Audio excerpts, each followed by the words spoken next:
Yo, welcome to Debonair Productions, LLC. I see ya with your host, Mario Bobino. T. Calloway signing. Subscribe to Mario Bobino's YouTube channel. See you later.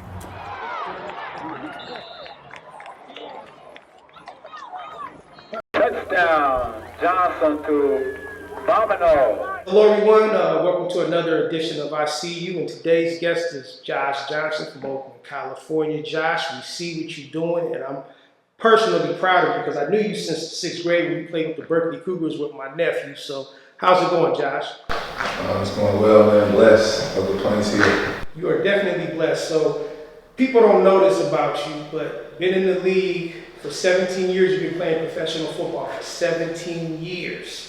You played for 14 NFL teams. Let's just get that out of the way right now. But let's take it back to when it all started. Started playing football at a very early age. I'm gonna say the 6th grade, Berkeley Cougars. Started as a quarterback, and you was kicking up dust then. You was very small back then, but then you continued to grow. And I also remember because Coach Delton played with me at Oakland High, and I also remember you being a ball boy. So you've been around football your whole life, and you are still striving. And I saw you at the Oakland High, Oakland Ca basketball game, and you told me that you're still not done. So Josh, what gives you the motivation to continue to play football? And not only that, you play quarterback. It's a cumulative of things, man. That stems from, my roots. First and foremost, just being raised how I was raised. Felt like you can't make excuses when you're trying to chase your dreams. Like, I saw my mom do a lot, like work 3-4 jobs, barely sleep, do whatever, provide for us. And so to me, that kind of set the standard. And then just being hella competitive around the town, wanting to be great. I've always wanted to just pursue the positive routes that I was good at, and being a quarterback was something I was good at a young age. And so from there, like as I grew and I started learning more about the sports world, about the real world, I realized how blessed I really was coming from a place like the town and surviving first, and then being able to figure out how to thrive next. So you feel me, when you're blessed with so many different things, once you realize that you don't want to let. For me, I don't want to let God down because He gave me all this stuff for a reason. He put me in these positions for a reason, and then everybody He put in my life is for a reason. And so when I reflect on those things, it's about making those situations right. And to this point today, I wish my career on nobody. Like as athletes, we all pursue to be the best at what we do. But at the same time, at any moment, those, the narrative or the way you can be seen can be changed in the sports world if you're just ready for that opportunity. And as long as I'm able to pursue those opportunities, I will continue to do so because I just feel like, I got unfinished business now. I can't predict the future, and I don't know what's, next, but I know what I'm chasing, and I'm going to stay on that path as long as I can push myself forward to it. That's what's up, and like I said, kudos to you. So let's take it back because, I coach flag football at a middle school that I teach at, right? And I keep telling these kids, a lot of kids, they don't like to practice, but when it's the game, they think they can turn it up. And I keep telling them, you practice like you play. Mm-hmm. So can you elaborate, especially for somebody who's not a starter, that in practice is how you have to take it like it's a game, so when your opportunity comes to play, you can step up and do the best that you can be. So tell people, especially people that are in sports, why you should take practice seriously. Practice is your preparation. In order to be prepared to be comfortable, you have to get those repetitions and make things second nature to where you can eventually, then you start making plays that you didn't know you was capable of. Because when you don't practice, all you're going to do is what you know. And I think you can get away with that pop Warner sometimes in high school, depending on what level, like how the level of competition. In colleges, maybe one dude on the team can get away with that, maybe. And then in the pros, good luck. And I just feel like, in order to continue to grow, you got to find some time to put the work in because there's so much that your body is capable of doing. If you only try to figure that out on game day, especially a sport like football, you ain't playing enough games in a year to figure out, who you really is. You want to go into the game comfortable, knowing yourself, knowing what you're capable of, And then the competitiveness of the game, you're gonna rise and do stuff that you didn't realize you was capable of. But your body, your mind, and your soul, like, be prepared for that. So I feel like you selling yourself short if you say you want to be great, but you don't like to practice. That's what's up. So, and you play quarterback, and quarterback, you got to be very intelligent. So, what I try to tell people, especially in school, college, down to high school, to middle school, to elementary school, why is literacy so important? Because if you can't read, how you gonna know what's being put in front of you? You know what I'm saying?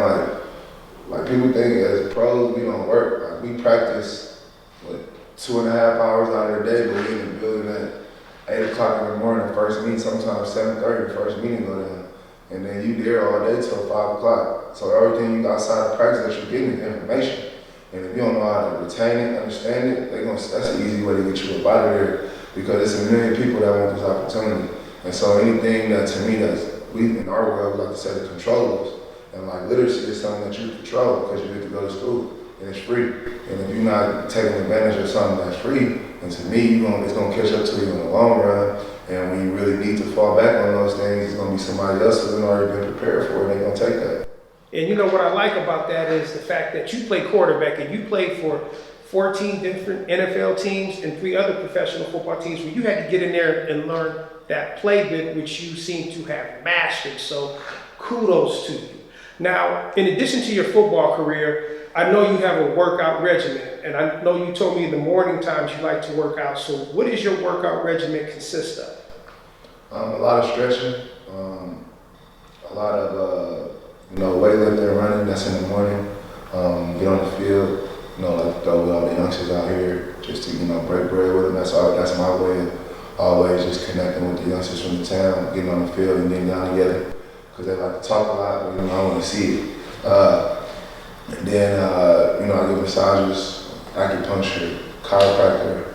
I do a couple other things y'all might not have heard of, like some stuff called like PDTRs. It's relieve a lot of tension out your body. I do fascia stretching, I do Pilates. I do a lot of different things now because as I've grown as a pro, in order to be able to sustain it for a long period of time, you gotta take care of your body, man. The pop runner route, show up and just do a quick movement and then go. I think that's, I play with one dude that can do that. He's special, he's different, but even him, he's still working on his body because it's the grind of the season. It starts like right now in February, March. You gotta build your threshold up in your body to where it can be able to take, pretty much car accidents over and over and over and be able to recover. And then go into practice 2 days later after a game and be able to, get ready for the next team. So all those things, for me is important for my body. That's what my body asks for. That's what my body talks to me and says me it needs. And when I listen to my body, and whatever my body needs, I try to give it to it. So I just like your energy. I always admired you. What was it like? Because in high school, you kicked up dust at Oakland Ca. You played in the Oakland Coliseum, threw some amazing touchdown passes, which I'm going to show during this interview because I actually filmed it. You got MVP your senior season at Oakland Ca. What was it like being under Coach Delton? What was Coach Delton like to you? Hey, did y'all come to play football or y'all just came to lay down? Man, not only was family, like uncle, coach, that was like father, man. Like I was raised by that man. Being at Tech, I've been there, I was there his whole team. You know what I'm saying? Like when he first got the job, I remember I was always involved with everything that a lot of me, he installed a lot of this, with the side of the family and everybody else. But a lot of who I am come from him. When I'm with everybody else, they say I act like him sometimes. I don't see that, but you feel me? So R.I.P. to mine. That's my guy. That's Coach D is Tech. You feel me? Tech football. It wouldn't be no Tech football. It wouldn't be no us without Coach D, Uncle Phil, Coach Dale, Coach Sean, Coach Rich, Coach Tex, Coach Ben, Dane, all of them. They installed so much in us that we was able to carry to the next level, and even now, I had coaches in the league that would be like, well, why come in when I yell at you? It don't really bother me. I'm like, man, my uncle's on my head, bro. they'll punch me if I do a touchdown the wrong way. So like what you saying to me, if you're not making me better, I ain't really trying to hear it. I'll just, let you speak, but I'm going about my business.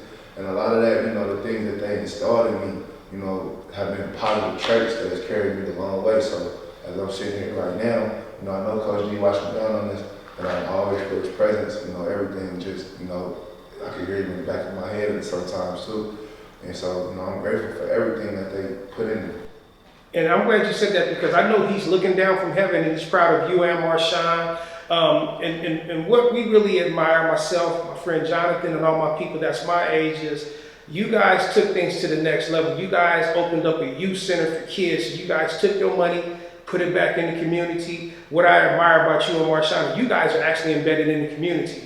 You can't go nowhere without seeing you guys at some type of sporting event. So you're not somebody, you guys aren't running. And you guys put your money back where your mouth is in reference to we're going to give back to the community. So how did that all come about? Because I remember we had did an interview, an interview was done on Channel 2, I think 2013, 2014, and Marshawn was talking about how intelligent you was and how you guys was going to go into business together. And this was back in, I believe, 2013.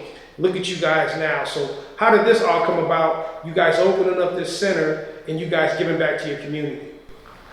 Just taking that real town energy, man, how we really rock with each other when we on the same page and everybody ain't tripping, and focusing on that, focusing on the positive stuff that we was able to experience, here and there growing up, whether it be an event, whether it be somebody doing something special for the community, and wanting to try to bring that, environment to something every day. So we can, for us, it was, started with one kid at a time, being able to touch that one kid to where, you bring it, being a light in their life and their family's life, and kind of letting them naturally, share their testimony, share their journey with, their peers of Oakland. And it started with the football camp that we just wanted to do something positive for the town. Like in 2008, Oakland was in a different space. And it was just, for us, important just to see everybody be in the same setting, get along, and do something good for once. And then it evolved, it just kept evolving. The kids' response to what we was doing let us realize the opportunity that we had to be able to do something different if we, always took a certain mindset to that we was going to do this for the greater good of Oakland. And that's kind of where we at right now, is always keeping in mind, like, what's for the greater good of this place, even amongst every other thing that goes on, all the different, negative narratives, all the different, experiences you might have, whether it be good or bad. There's always focusing on that, man. Wherever we put our name on the town, it's going to bring some positivity, some light to some kids. You feel me? And if the adults want to see, you want to be a part of that, it's open arms to it. But as long as you just about, serving in the right way and being a positive light in somebody, then we with it. Especially with today's time, so 21 salute to what you guys are doing.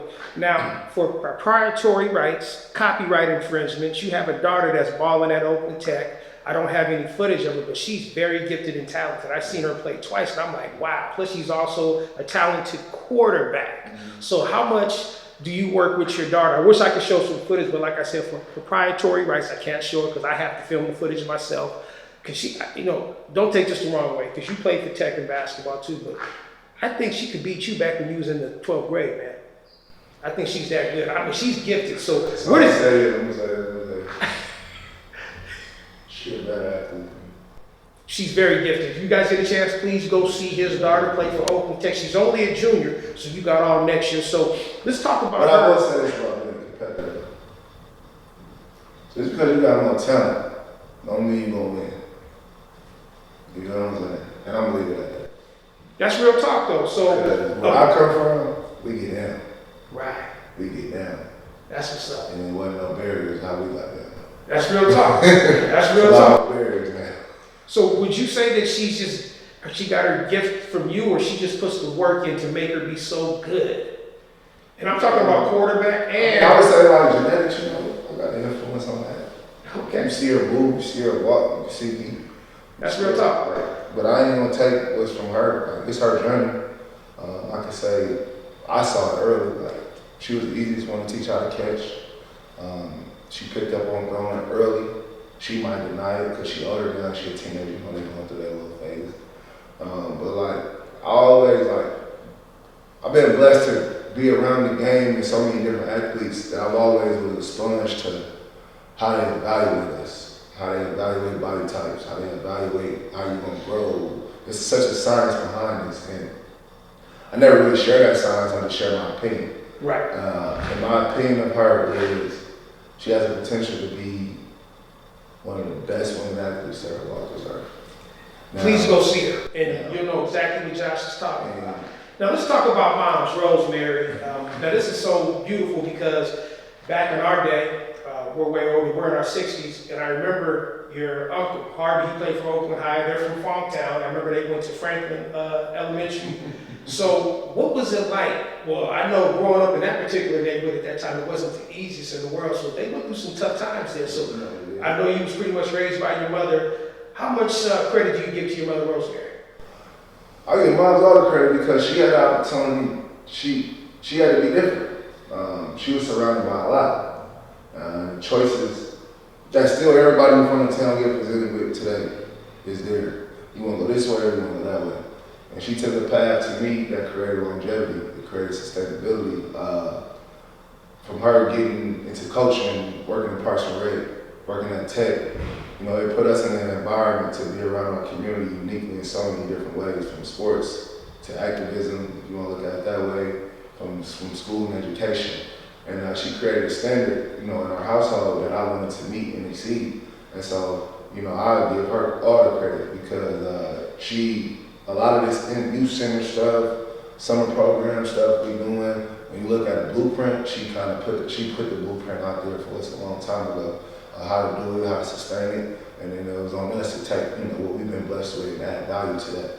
And so, you know, I give her all the credit, and she's still going strong today. Now she's been doing what she's been doing since the 70s, and we're talking 2025 now.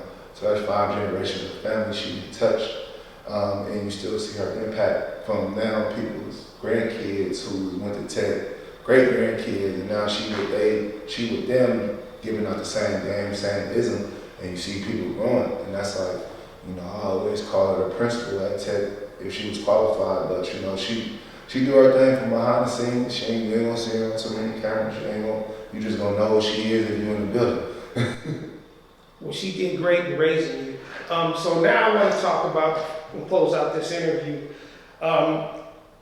You played for Coach Harbaugh. He recruited you at Tech, and you played with him at University of San Diego, and it was a different type of scholarship for you because it was like you had to work before the games. And take us through that experience, because a lot of times, you know, student athletes, they may not get a scholarship, they may want to walk on, and you actually had to work.